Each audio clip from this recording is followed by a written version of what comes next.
Topic है water hyacinth या बंगाल का आतंक, terror of Bengal. Terror of Bengal जलकुंभी को कहा जाता है। यह जलाशयों के अंदर या स्थिर पानी वाले जलाशयों में वृद्धि करने वाला एक प्रमुख जलीय खरपतवार है। जलीय खरपतवार किसे कहते हैं कि जल के अंदर जो अनावश्यक रूप से पौधे वृद्धि कर लेते हैं उन्हें हम क्या कहते हैं, जलीय खरपतवार। तो जो वाटर हाइसिंथ है ये कायिक प्रवर्धन या ऑफसेट के द्वारा काफ़ी तीव्रता से जनन करके संपूर्ण जलाशय की सतह को आवृत कर लेता है और इसके मृत कार्बनिक पदार्थों का अपघटन होता है सूक्ष्म जीवों के द्वारा।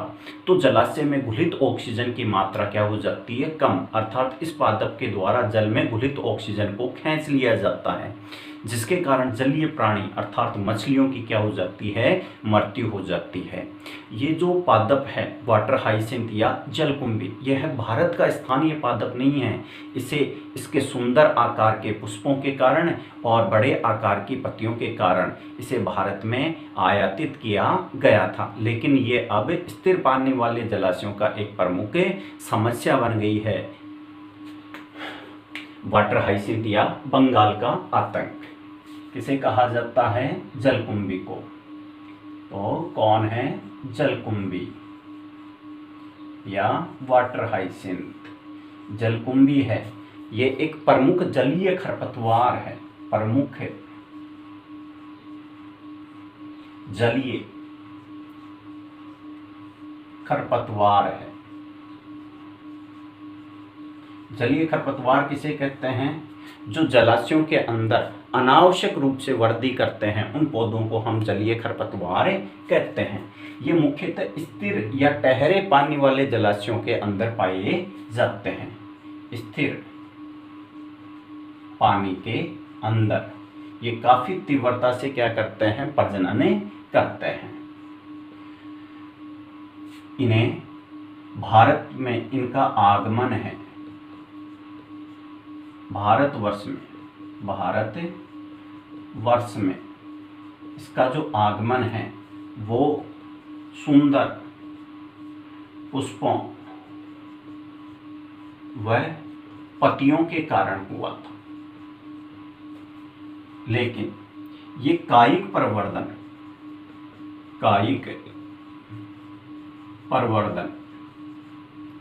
द्वारा जलाशयों में तीव्रता के द्वारा वृद्धि करता है, भूस्थिरीका द्वारा। इसमें कायिक प्रवर्धन किसके द्वारा होता है, भूस्थिरीका द्वारा।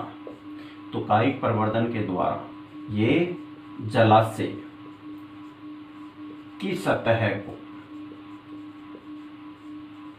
आवृत कर लेता है, जिससे जल में घुलित O2 की मात्रा घट जाती है। O2 की मात्रा घटने के कारण जलीय प्राणियों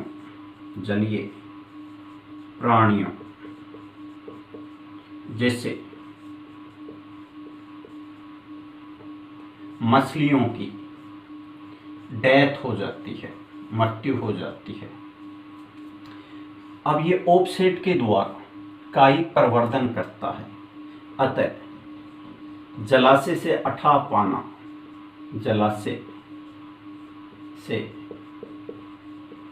पाना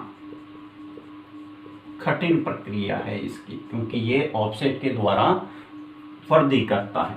तो हमने लास्ट क्लास के अंदर देखा था कि जो ऑफसेट है वो एक पर्व वाला जलीय ऊपरी भूस्तरीय है और इसमें कायिक प्रवर्धन है वो ऑफसेट के द्वारा होता है। तो इस वाले भाग को हमने क्या कहा था, ऑफसेट। यदि ऑफसेट टूट जाएगा तो ये दो नए स्वतंत्र पादपे बन जाएंगे। इसलिए हम वाटर हाइसिंथ को क्या कहते हैं, बंगाल का आतंक। कायिक प्रवर्धन का सेकंड मेथड है कृत्रिम कायिक प्रवर्धन। कृत्रिम कायिक प्रवर्धन, आर्टिफिशियल वेजिटेटिव प्रोपोगेशन, जिसे हम हॉर्टिकल्चरल टेक्निक्स भी कहते हैं। इसमें मानव निर्मित कायिक प्रवर्धन की, मानव निर्मित कायिक प्रवर्धन की कृत्रिम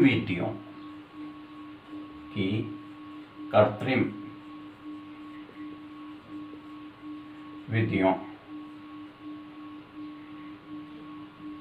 का प्रयोग किया जाता है, जैसे कटिंग या कर्तन। इस विधि के अंदर जो पादप प्रवर्ध है, पादप प्रवर्ध, जिसे तना है, वो कायिक प्रवर्ध के रूप में हम प्रयुक्त करते हैं। फॉर एग्जाम्पल हम शुगर केन, गन्ने का कायिक प्रवर्धन है वो कृत्रिम रूप से तने के द्वारा करते हैं। तो इसमें जो पादप प्रवर्ध है वो लगभग 20 to 30 सेंटीमीटर लंबा लिया जाता है। अब इस कायिक प्रवर्ध में मूल के आरंभन के लिए इसे मूल आरंभिक घोल के अंदर कुछ घंटों के लिए डुबोया जाता है।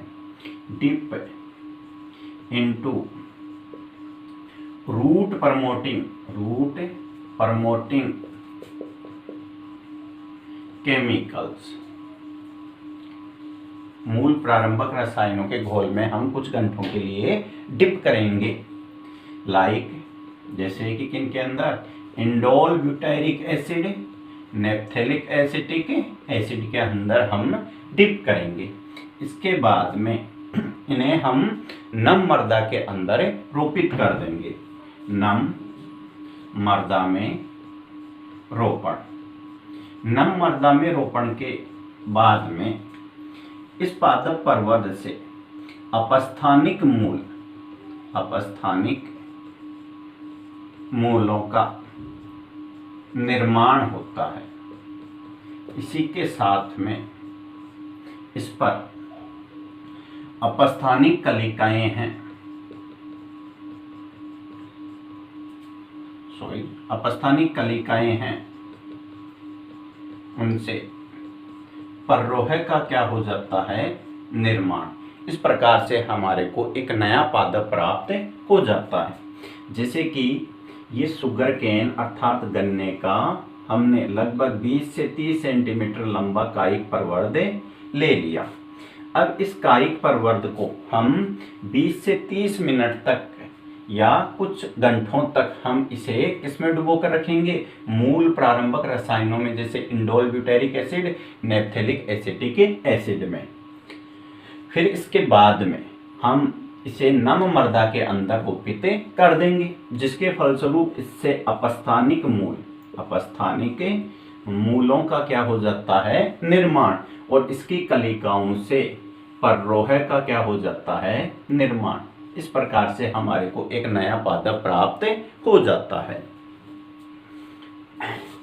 कृत्रिम कायिक प्रवर्धन की जो दूसरी विधि है उसे हम माउंड या सोइल लेयरिंग कहते हैं।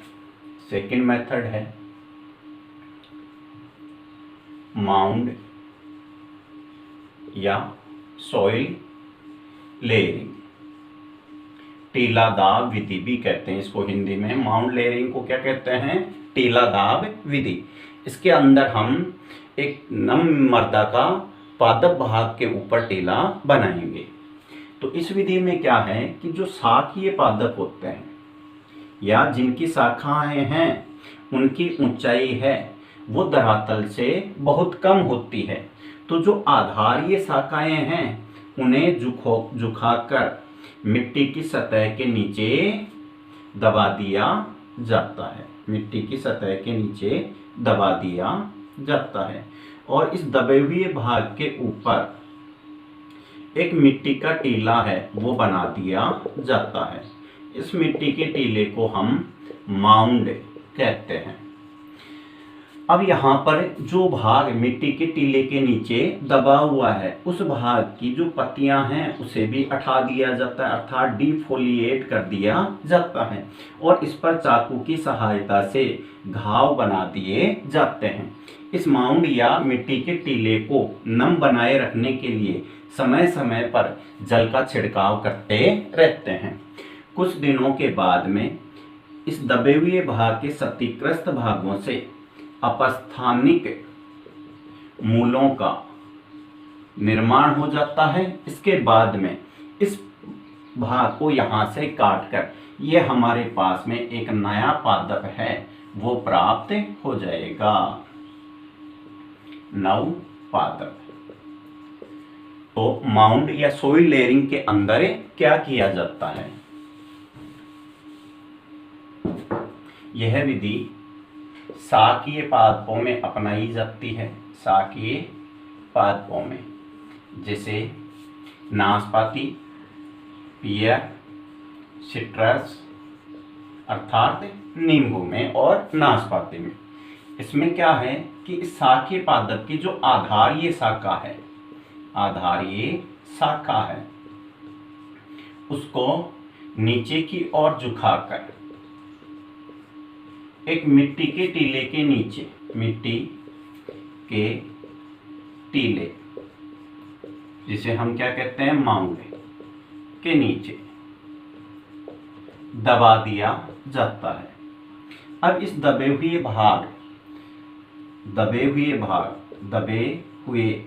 भाग की पत्तियों को हटा दिया जाता है। वह इसे चाकू द्वारा क्षतिग्रस्त करते हैं। अब इस मिट्टी के टीले के नीचे अपस्थानिक मूलों का निर्माण हो जाता है, अपस्थानिक मूलों का निर्माण हो जाता है और हमारे को एक नया पादप है वो प्राप्त हो जाता है। तो माउंड लेयरिंग या टीलादाब विधि में क्या होता है कि ये विधि शाकीय पादपों में अपनाई जाती है जिनकी शाखाएं हैं जमीन से कम ऊंचाई पर होती है। उनकी आधारीय शाखाओं को नीचे की ओर झुका दिया जाता है। इसके जिस भाग को मिट्टी के नीचे दबाया जाता है उस भाग की पड़नों को हटा दिया जाता है और वहां पर चाकू से घाव कर दिए जाते हैं। अब इस टिल्ले को नम बनाकर रखने के लिए इसके ऊपर समय समय पर पानी का छिड़काव करते रहते हैं। कुछ समय बाद में उस क्षतिग्रस्त भाग से अपस्थानिक मूलों का क्या हो जाता है, निर्माण, और फिर उसको, उस शाखा को काटकर हमारे को नया पादप है वो प्राप्त हो जाता है।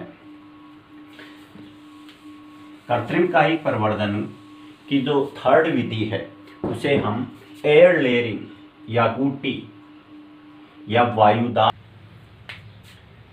कृत्रिम कायिक प्रवर्धन का जो थर्ड है उसे हम गुटी या एयर लेयरिंग भी कहते हैं। हिंदी में इसे वायुदाब विधि भी कहते हैं।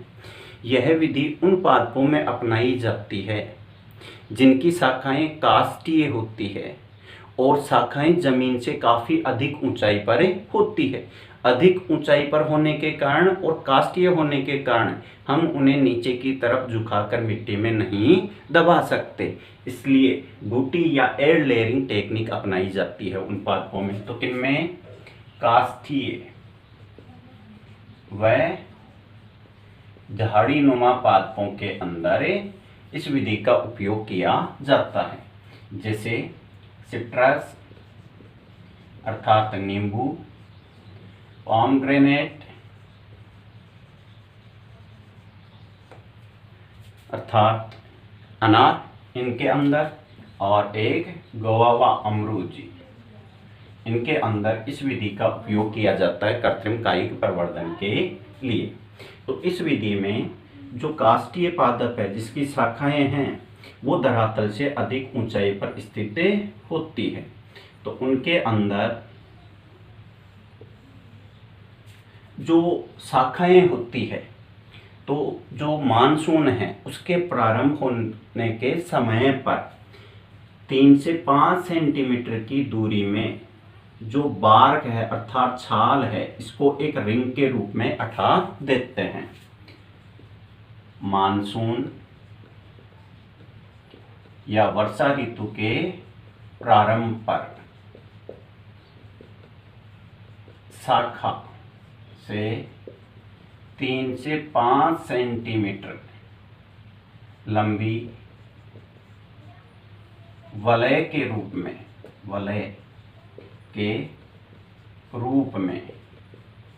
छाल या बार्क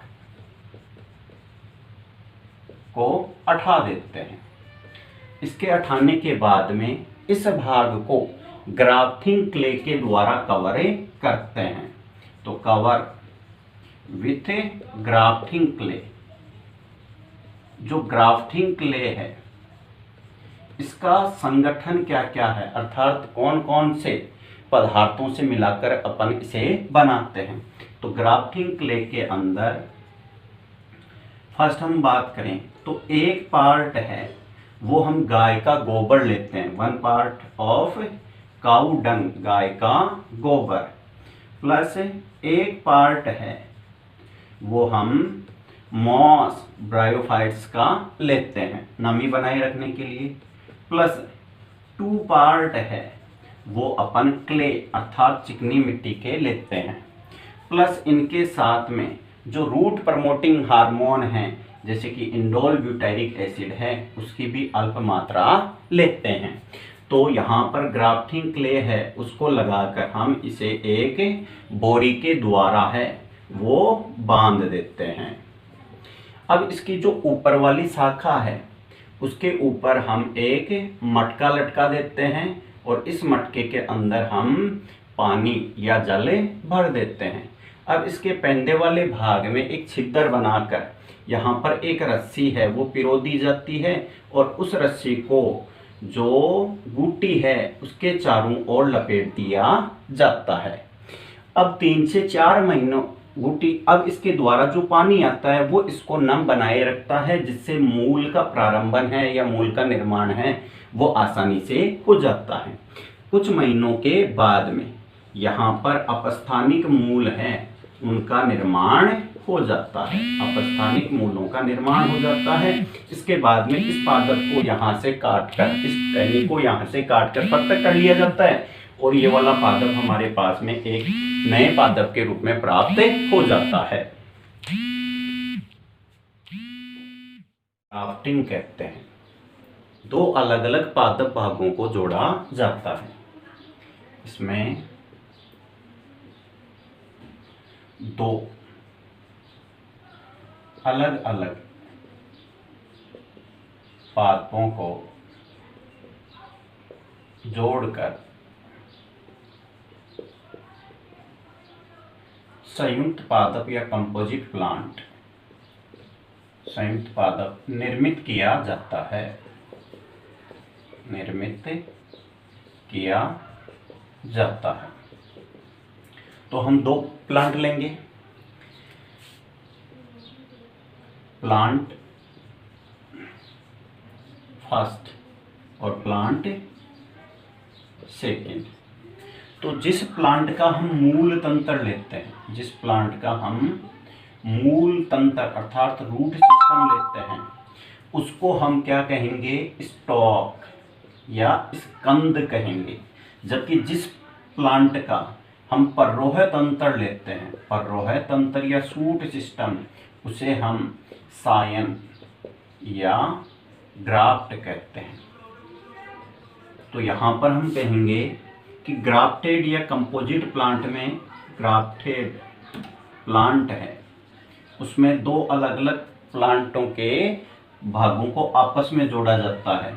एक प्लांट का स्टॉक लिया जाता है अर्थात मूल तंत्र, जबकि दूसरे पादप का क्या लिया जाता है, साइन या ग्राफ्ट वाला पार्ट लिया जाता है, पर्रोह वाला भाग लिया जाता है।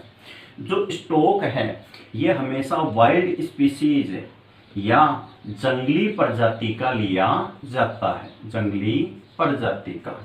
ऐसा क्यों है? क्योंकि जो जंगली प्रजाति है उनका मूल तंत्र अधिक विकसित होता है, साथ ही इनमें प्रतिरोधक क्षमता भी अधिक उपस्थित होती है। प्रतिरोधक क्षमता है वो रोग कारकों के प्रति हो सकती है, लवणीयता के प्रति हो सकती है और सूखे के प्रति हो सकती है। तो यहाँ पर हम कहेंगे मूल तंत्र है, इसमें जंगली प्रजाति में मूल तंत्र है वो अधिक विकसित होता है। मूल तंत्र अधिक विकसित होता है। दूसरा कैरेक्टर क्या होता है इसका, स्टोक का, कि प्रतिरोधक क्षमता, प्रतिरोधक क्षमता है वो भी अधिक होती है। जबकि साइन मतलब जो वायुगत भाग लेते हैं या पररोह वाला भाग लेते हैं उसकी उत्पादन क्षमता अधिक होती है। उत्पादन क्षमता है वो अधिक होती है। तो ग्राफ्टिंग क्या है कि इसमें दो पादप लेते हैं अपन और उन दोनों पादपों के अलग अलग भागों को अपन जोड़ते हैं। एक पादप है उसका हम मूल तंत्र लेते हैं, जबकि दूसरे पादप का हम पररोह तंत्र लेते हैं, वायुगत भाग लेते हैं, और दोनों को आपस में जोड़कर हम क्या प्राप्त करते हैं, ग्राफ्टेड प्लांट। तो जिस पादप का मूल तंत्र लिया जाता है उसे स्टोक कहते हैं। स्टोक हमेशा जंगली प्रजाति का लेते हैं। क्यों? क्योंकि उसका मूल तंत्र अधिक विकसित होता है, अर्थात अधिक गहराई तक जाता है। दूसरा, उसकी प्रतिरोधक क्षमता भी क्या होती है, अधिक होती है। जबकि दूसरा जो पादप भाग है या जो साइन या ग्राफ्ट है ये हम उस पादप की लेते हैं जिसकी उत्पादन क्षमता क्या होती है, अधिक होती है। यहाँ पर हमारे पास में दो पादप है, प्लांट ए और प्लांट बी। यहाँ पर दो पादप हैं, प्लांट ए और प्लांट बी। तो यहां पर इन दोनों प्लांटों के अंदर हम बात करें तो जो प्लांट ए है इसका रूट सिस्टम अधिक डेवलप है, मूल तंत्र अधिक विकसित है। तो इस पादप का हम क्या लेंगे, मूल तंत्र वाला भाग लेंगे।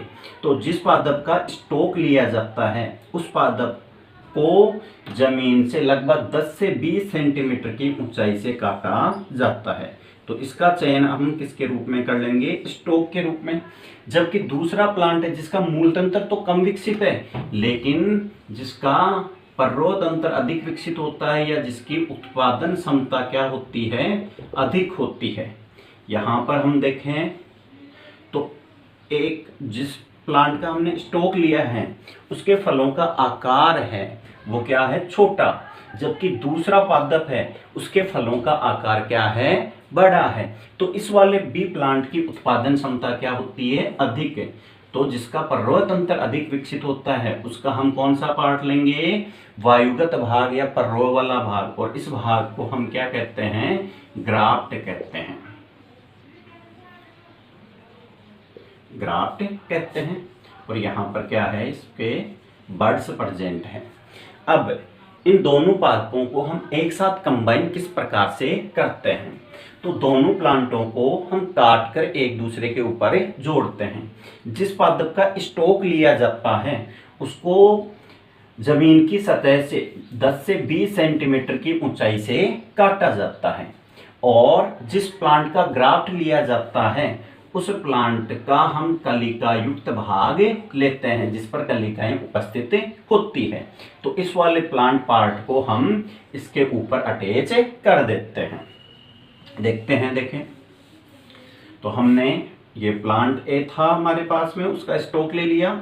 जो प्लांट बी है उसका हमने पररोह वाला भाग ले लिया जिस पर अनेक कलिकाएं उपस्थित थी। ये क्या है, यहाँ पर बर्ड्स। तो ये सेकंड पार्ट है वो क्या कहलाएगा, ग्राफ्ट। तो ग्राफ्ट और स्टॉक दोनों को मिलाने से एक पूरा पादप निर्मित हो जाता है जिसे हम क्या कहते हैं, कंपोजिट प्लांट या ग्राफ्टेड प्लांट, ग्राफ्टेड प्लांट। अब इन दोनों भागों को आपस में जोड़े रखने के लिए यहाँ पर इन दोनों की जो ऐदा है, कैम्बियम है, वो एक दूसरे से सही प्रकार से जुड़ जानी चाहिए, इसलिए सावधानी पूर्वक इन्हें आपस में जोड़ते हैं। फिर ग्राफ्टिंग टेप के द्वारा, मतलब जो सेलो टेप होती है उसके द्वारा या प्लास्टिक के द्वारा हम इसको इस वाले पार्ट से बांध देते हैं, ताकि जो ग्राफ्ट है वो स्टोक पर सही प्रकार से लगी रहे। अब अपने पास में ग्राफ्टेड प्लांट है वो निर्मित हो जाता है। इनकी कैम्बियम है उसके द्वारा जो घाव है वो भर दिया जाता है, जिससे दोनों पादप भाग है वो जुड़ जाते हैं। कुछ समय बाद में हम इसे जो ग्राफ्टिंग टेप थी, जो सेलो टेप है चिपकाने वाली, या जो पॉलीथीन से अपन ने बांधा था, उसे हम हटा देते हैं। तो इस प्रकार से दो अलग अलग पादपों के वांछित लक्षण हैं या महत्वपूर्ण लक्षण हैं वो एक ही पादप में आ जाते हैं और हमारे को अधिक उत्पादन क्षमता है वो प्राप्त होती है। अब ये जो ग्राफ्टिंग है ये अलग अलग विधियों के द्वारा संपन्न की जाती है। एक ध्यान रखोगे कि ये जो ग्राफ्टिंग है वो केवल किन में हो सकती है, जिनके अंदर कैम्बियम उपस्थित होती है, क्योंकि कैम्बियम के द्वारा ही यहाँ पर दोनों पादप भागों के बीच में घाव है वो भरेगा। जैसे कि किन के अंदर, डाइकोट्स में कैम्बियम है वो प्रेजेंट होती है, मोनोकोट के अंदर कैम्बियम अनुपस्थित होती है, तो उनमें ग्राफ्टिंग की प्रक्रिया है वो कभी भी संपन्न नहीं हो सकती। अब ये जो ग्राफ्टिंग है इसकी अलग अलग विधियां होती है। तो मेथड ऑफ ग्राफ्टिंग, तो फर्स्ट मेथड है जिसको हम टंग या विप ग्राफ्टिंग कहते हैं, टंग या विप ग्राफ्टिंग कहते हैं। तो इसके अंदर जो स्टोक है और ग्राफ्ट है, इन दोनों में हम जिह्वा आकृति की क्या लगाते हैं, काट लगाते हैं। दोनों को ही जिह्वा आकृति के रूप में हम काटते हैं। डायग्राम के द्वारा हम देखें तो ये हमारे पास में क्या है, स्टोक वाला पार्ट है। तो स्टोक वाले पार्ट के अंदर हम टंग शेप क्या लगाएंगे, कट लगाएंगे। तो टंग शेप कट है वो हमने यहाँ पर लगा दिया। अब ये क्या था आपके पास में, स्टोक। सेकेंड हम जो ग्राफ्ट लेते हैं उसमें भी टंग शेप हम कट लगाते हैं, जिससे इन दोनों भागों की जो ऐदा है, कैम्बियम है, वो एक दूसरे के संपर्क में आ जाए, ग्राफ्ट। अब ये दोनों भाग एक दूसरे पर अच्छी प्रकार से अध्यारोपित हो जाते हैं। देखो हम दोनों को अध्यारोपित करते हैं तो ये दोनों भाग अच्छी प्रकार से अध्यारोपित हो गए। अब हम पॉलीथीन के द्वारा या जो प्लास्टिक की टेप होती है उसके द्वारा इसे बांध देते हैं कुछ समय तक या कुछ महीनों तक। अब जो ऊपर वाला भाग है उस पर क्या प्रेजेंट होती है, कलिकाएं, और इन कलिकाओं से नए पररोह तंत्र का क्या हो जाता है, निर्माण हो जाता है। तो इस मेथड को हम क्या कहते हैं, टंग या विप ग्राफ्टिंग कहते हैं। सेकेंड जो मेथड है उसे हम क्राउन ग्राफ्टिंग कहते हैं, क्राउन ग्राफ्टिंग कहते हैं। अभी आपने क्या देखा, विप ग्राफ्टिंग, उसमें आपने देखा कि जो स्टोक और साइन है, इन दोनों का व्यास है या दोनों की मोटाई है वो समान होती है। जबकि जो क्राउन ग्राफ्टिंग है इसके अंदर जो स्टोक है ये अधिक व्यास वाला लिया जाता है। क्या है ये, स्टोक, और इसके ऊपर अनेक ग्राफ्ट हैं, उनको वी शेप की जो कट है वो लगा दिया जाता है। तो यहाँ पर हम देखें तो ये हमारे पास में क्या है, ग्राफ्ट, और ये वाला क्या है, स्टोक। तो स्टोक है उसकी मोटाई है वो ग्राफ्ट की तुलना में काफी अधिक होती है। तो इस मेथड को हम क्राउन ग्राफ्टिंग कहते हैं।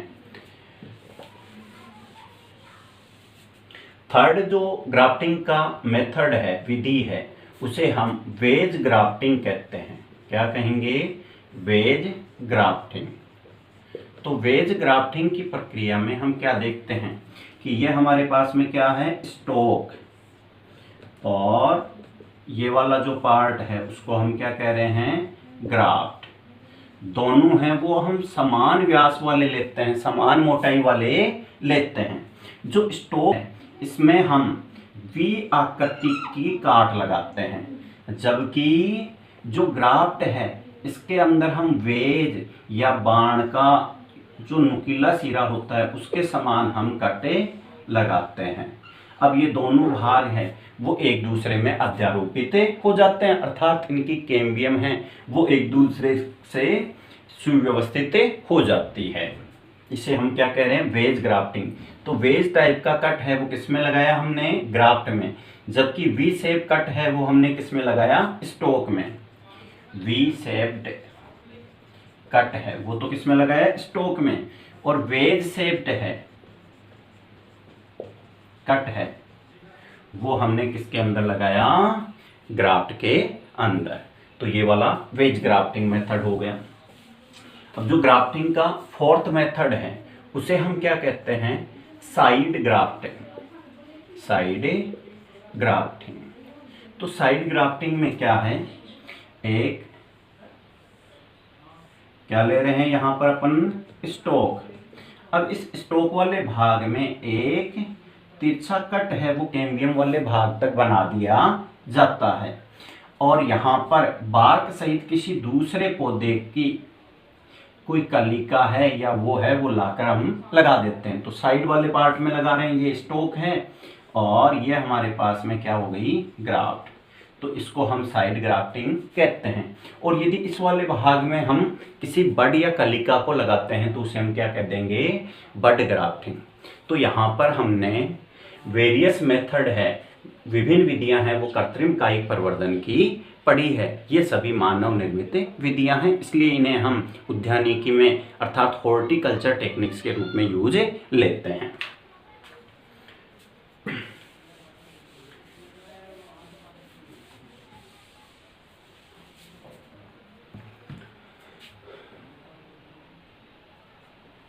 सूक्ष्म प्रवर्धन, सूक्ष्म प्रवर्धन जिसे हम माइक्रो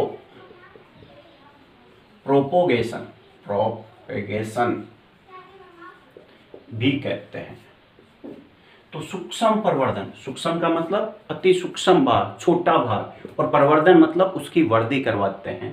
तो जब पादप का कोई छोटा भाग उत्तक या कोशिका लेकर नए पादप है वो प्राप्त करते हैं तो उस विधि को हम क्या कहते हैं, सूक्ष्म प्रवर्धन कहते हैं। तो सूक्ष्म प्रवर्धन है वो उत्तक संवर्धन तकनीक के द्वारा किया जाता है। उत्तक संवर्धन तकनीक के द्वारा किया जाता है। तो सूक्ष्म प्रवर्धन की तकनीक में हमारे पास में एक वांछित पादप होता है जिसकी उत्पादन क्षमता क्या होती है, अधिक होती है। इस पादप का हम जो शीर्ष विभज्योतक है, शीर्ष विभज्योतक है, शीर्ष विभज्योतक या एपिकल मेरिस्टेम है वो हम फर्तक कर लेते हैं। तो इस वाले प्लांट को हम इस वाले पार्ट को हम एक्सप्लांट या क्या कहते हैं, कर्तोतक कहते हैं। अब इस वाले कर्तोतक को हम एक पोषक माध्यम पर स्थानांतरित करते हैं। पोषक माध्यम पर स्थानांतरण, पोषक माध्यम पर स्थानांतरण करते हैं। तो पोषक माध्यम पर जो कर्तोतक है ये अविभेदित कोशिकाओं के समूह का निर्माण करता है। कर्तोतक है वो पोषक माध्यम पर अविभेदित कोशिकाओं के समूह का निर्माण करता है, के समूह का निर्माण करता है। तो अविभेदित कोशिकाओं का जो हमें समूह प्राप्त होता है उसे हम क्या कहते हैं, केलस कहते हैं। तो हमारे पास में केलस प्राप्त हो जाता है। ये हमने एक्सप्लांट लिया, इस एक्सप्लांट को हमने पोषक माध्यम पर क्या कर दिया, स्थानांतरित। पोषक माध्यम पर हमने क्या कर दिया, स्थानांतरित। पोषक माध्यम, इसको हम मुरासिजे स्कूग मीडिया भी कहते हैं। इसमें हम अगार अगार को पोषक माध्यम के रूप में प्रयुक्त करते हैं। अब इस एक्सप्लांट है उसको हम इस पोषक माध्यम पर क्या कर देते हैं, स्थानांतरित कर देते हैं। तो ये हमारे पास में पादप से पृथक किया गया या काटा गया भाग है जिसको हम कर्तोतक या एक्सप्लांट कह रहे हैं। अब इस पोषक माध्यम पर ये कर्तोतक है किसमें विभेदित किसका निर्माण करता है, अविभेदित कोशिकाओं के समूह का निर्माण करता है। तो इस अविभेदित कोशिकाओं के समूह को हम क्या कहेंगे, केलस कहेंगे। ये क्या बन गया हमारे पास में, केलस। अब इस केलस को हम ऑक्सीन युक्त, ऑक्सीन व साइटोकाइनिन युक्त माध्यम पर स्थानांतरित करते हैं। तो स्थानांतरण करेंगे किसका, केलस का। तो ऑक्सीन है ये केलस में मूल के निर्माण को प्रेरित करता है, जबकि साइटोकाइनिन है ये केलस में पररोह के निर्माण को प्रेरित करता है। तो यहाँ पर इन दोनों के प्रभाव के कारण हमारे पास में अनेक छोटे छोटे पादप प्राप्त होते हैं जिनको पादपक या क्या कहते हैं, प्लांटलेट्स कहते हैं। अब ये जो पादपक हमारे को प्राप्त हुए हैं इन पादपों को हम पॉट्स अर्थात गमलों में स्थानांतरित कर देंगे, गमलों में स्थानांतरण। और यहाँ से हम इन्हें किसमें स्थानांतरित कर देंगे, फील्ड या खेतों के अंदर हम स्थानांतरित कर देंगे या उद्यान में स्थानांतरित कर देंगे। तो एक छोटे से पादप भाग से या एक उत्तक से या कोशिका से जब हम पादपक बनाते हैं या अनेक पादपों का निर्माण करते हैं तो उस तकनीक को हम सूक्ष्म प्रवर्धन या माइक्रो प्रोपोगेशन कहेंगे। इस विधि के द्वारा जो सजावटी पौधे होते हैं उनका गुणन तीव्रता से किया जाता है, या इस विधि के द्वारा जो अधिक आर्थिक महत्व वाले पौधे हैं उनका संवर्धन किया जाता है।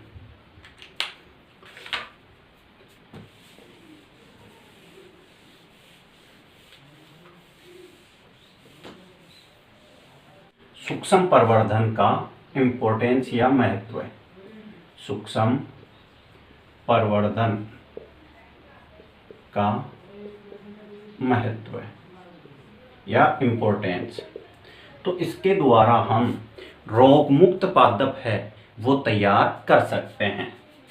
रोग मुक्त पादपों का उत्पादन। सेकंड महत्व हम देखें, या जो रोग मुक्त पादप है इनका उत्पादन करने के लिए किस पादप भाग का चयन किया जाता है। तो किस पादप भाग का चयन किया जाता है, शीर्ष विभज्योतक का चयन किया जाता है। सेकंड हम देखें तो इसके द्वारा अल्प समय में अधिक संख्या में पादपों का हम क्या कर सकते हैं, निर्माण कर सकते हैं। थर्ड क्या है कि यदि हम परागकण के संवर्धन करना चाहे तो परागकण के संवर्धन से हमारे को अगुणित पादप है वो प्राप्त हो सकते हैं। तो अगुणित पादपों का उत्पादन। अब जो सूक्ष्म प्रवर्धन है इसकी महत्वपूर्ण कमी क्या है कि इसके द्वारा जो नए पादप हैं उनको निर्मित करने की जो लागत है वो अधिक